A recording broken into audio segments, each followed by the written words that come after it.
So विषय काय माहिती आहे का, दरवर्षी सारखं ह्या वर्षी सुद्धा कॉम्प्युटरला सगळ्यात जास्त मेरिट लागणार आहे. पण त्याच्यामुळे पोरांना काय वाटतं, ज्या ब्रांचला सगळ्यात जास्त मेरिट लागलंय त्या ब्रांचला तेवढं प्लेसमेंट पण राहतील. पण ॲक्च्युली तसं नाही राहत, नाही का. आता आमच्या वेळेस काय झालं होतं माहिती आहे, 2021-22ची बॅच होती ना, त्यावेळेस आत्तासारखंच कॉम्प्युटरला तेव्हा पण स्कोप होता. सगळे पोरांना कॉम्प्युटर ब्रांचला किंवा कॉम्प्युटर रिलेटेड ब्रांचला ॲडमिशन पाहिजे होतं. पण आमच्यातल्या बऱ्याच जणांना ॲडमिशन भेटलं नाही कॉम्प्युटरला. मग त्यांनी काय केलं, सिव्हिलला घेतलं, मेकॅनिकलला घेतलं आणि आज त्या पोरांच्या सगळ्यांच्या प्लेसमेंट झाले ते. आणि इकडे जास्त पर्सेंट पडले होते त्या पोरांना ज्यांनी कॉम्प्युटरला घेतलेत. त्या पोरांना आता प्लेसमेंटसाठी स्ट्रगल करायला लागतंय त्यांच्या कॉलेजमध्ये. पण बऱ्यापैकी पोरांच्या कॉलेजमध्ये ना कॉम्प्युटरला सगळ्यात जास्त कमी प्लेसमेंट, सगळ्यात कमी प्लेसमेंट आहे. त्याच्यामुळं एक गोष्ट डोक्यातून काढून ठेवा की ज्या ब्रांचला सगळ्यात जास्त मेरिट लागलं आहे ना, त्या ब्रांचला फ्युचरमध्ये स्कोप राहील. हा गैरसमज आहे, लय लोकांना झालं ते.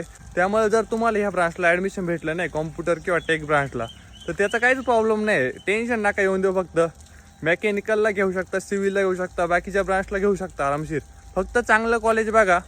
एखाद्या भंगार कॉलेजला कॉम्प्युटर किंवा टेक ब्रांचला ॲडमिशन घेण्यापेक्षा मी तर म्हणन थोड्या चांगल्या कॉलेजला, एखाद्या बाकीच्या जो कोर ब्रांच आहे मेकॅनिकल, सिव्हिल वगैरे अशा ब्रांचला घेतलं ना, काहीच प्रॉब्लेम नाही.